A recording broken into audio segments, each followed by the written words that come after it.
സീമ, കഴിഞ്ഞ തവണ 2021 നിലമ്പൂരിൽ ഇടതുമുന്നണിയുടെ സ്ഥാനാർത്ഥിയായിരുന്ന PV അൻവർ ഇപ്പോൾ ബേപ്പൂരിൽ UDF സ്ഥാനാർത്ഥിയാണ്. അദ്ദേഹം ഉന്നയിക്കുന്ന ഏറ്റവും പ്രധാനപ്പെട്ട ആക്ഷേപം എന്ന് പറയുന്നത് മരുമോനിസം എന്നുള്ളതാണ്.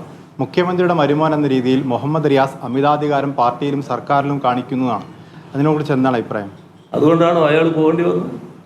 അതാണ് അദ്ദേഹം കാരണം ചോദിക്കണം. അയാൾ അതാണ് കാരണം പറയുന്നത്. നിങ്ങളുണ്ടല്ലോ, എന്ത് കാര്യവും പറയാനുള്ള നാക്ക്, എല്ലില്ലാത്ത നാക്കുണ്ടല്ലോ, അതിന് പറ്റുന്ന ഒരാളാണ് അയാൾ.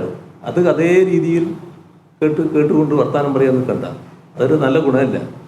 മാധ്യമ പ്രവർത്തനം എന്ന് പറയുന്നത് എന്തെങ്കിലും കേട്ട് അത് മുഴുവൻ സ്വീകരിച്ച് അതേപോലെ വിളമ്പേണ്ടവരല്ല. അല്പം ബുദ്ധി ഉപയോഗിക്കണം. നമുക്ക് എല്ലാവർക്കും ഉണ്ടല്ലോ അത്. ലേശം ഉപയോഗിക്കുന്നത് നല്ലതാണ്. അങ്ങനെ എന്തെങ്കിലും കാര്യം ഉണ്ടോ എന്നുള്ളത് എന്നിട്ട് സ്വയം ബോധ്യത്തിൻ്റെ ഭാഗമായി ചോദിക്കണം. അല്ലെങ്കിൽ അൻവറിനെ വന്നിരുന്ന് ചോദിച്ചാൽ പോരെ. അൻവറിൻ്റെ പ്രതിപുരുഷനായിട്ട് വന്ന് ചോദിക്കേണ്ട കാര്യമുണ്ട്.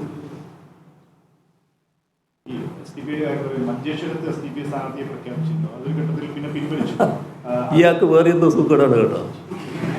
ഇനി അത് ഞാൻ മറുപടി പറഞ്ഞിട്ട് കാര്യമില്ല. വേറെ എന്തോ അജണ്ടയും കൊണ്ട് വന്നിരിക്കുക. ഏതോ ഒരു ഞാൻ സാധാരണ അങ്ങനെ ചോദിക്കില്ല, പക്ഷെ എന്തോ പ്രത്യേക അജണ്ടയായിട്ട് വന്നാണെങ്കിൽ അതൊക്കെ മാറ്റി വെച്ചാൽ മതി കേട്ടോ. ഈ പത്രസമ്മേളനം തന്നെ അലങ്കോലപ്പെടുത്തണം എന്നുള്ള ഉദ്ദേശം നിങ്ങൾക്കുണ്ടോ? അങ്ങനെ ഒരു രീതിയിലല്ല വേണ്ടത്.